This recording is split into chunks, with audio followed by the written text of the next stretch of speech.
Kemudian kita beralih ke bab selanjutnya, yaitu evolusi Human Resource Management. Nah, apa sih itu dari evolusi Human Resource Management sendiri? Jadi dalam hal ini sebagian besar Human Resource Management ini sendiri dia sudah banyak dikembangkan di negara-negara lain, bukan hanya di satu negara tetapi di negara lain juga, yang dimana sumber daya manusia atau human resource management ini sendiri berevolusi sekian lama dari awal hingga sekarang. Nah, human resource management sendiri sangat signifikan sekali kaitannya. Mengapa demikian? Karena setiap waktunya selalu berkembang-kembang, baik itu teorinya maupun pengertiannya. Jadi dalam evolusi human resource management sendiri ada beberapa tema beberapa tema yang ada di dalam bab ini sesuai dengan buku Tollington sendiri, yaitu adalah sebagai berikut. Baik, kita akan mulai pada tema yang pertama, yaitu tema keadilan sosial. Jadi tema keadilan sosial ini sendiri, dari artinya sendiri kita pasti tahu apa sih keadilan sosial itu sendiri. Nah, keadilan sosial itu sendiri adalah yaitu keadilan bagi semua orang, keadilan yang merata, semuanya adil dan tidak ada yang dipilih-pilih. Seperti keadilan dalam berorganisasi, kita dalam dalam membagi tugas tidak ada yang dipilih-pilih.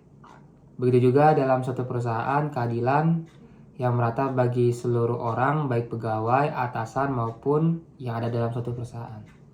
Nah, kemudian dalam tema keadilan sosial ini sendiri terdapat sebuah cerita tentang asal-usul human resource management atau sumber daya manusia, yang dimana dimulai pada abad ke-19, yaitu ada dua orang reformis, yaitu bernama Selby dan Robert Owen, yang dimana mereka berjuang atas nasib para buruh yang bekerja di suatu pabrik atau suatu perusahaan.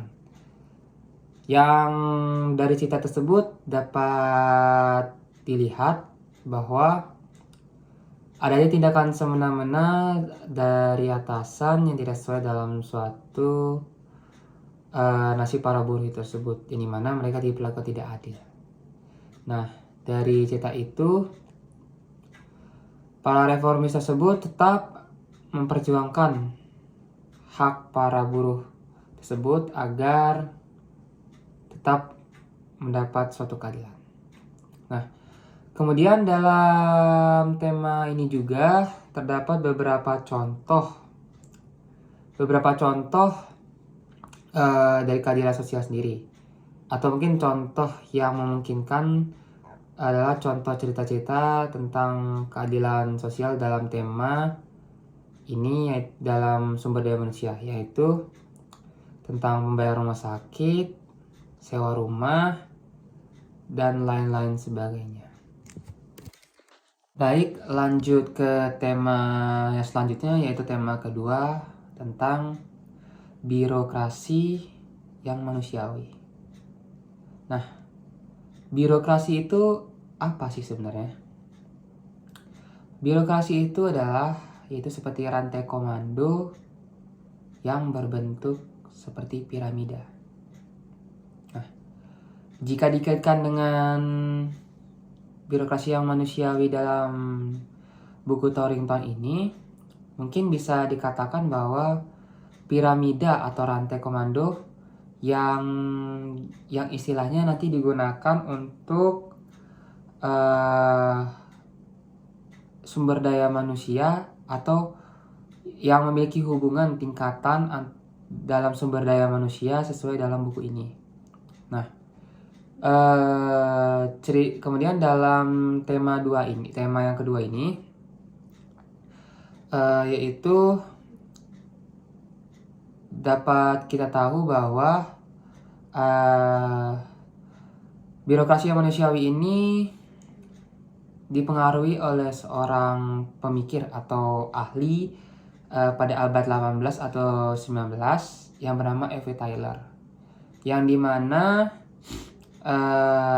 pengembangan birokrasi manusiawi ini masih dalam tahap pengembangan, yang nantinya birokrasi ini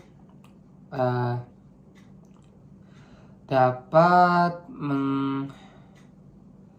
menghalau suatu konflik yang ada dalam suatu organisasi, yang dimana para pemikir yang lain seperti Elton Mayo juga hampir sama seperti E.V. Tyler, namun Elton Mayo lebih mendasarkan bahwa ingin adanya kestabilan atau keserasian dalam suatu hubungan kerja atau dalam suatu perusahaan yang produktif atau efisiensi.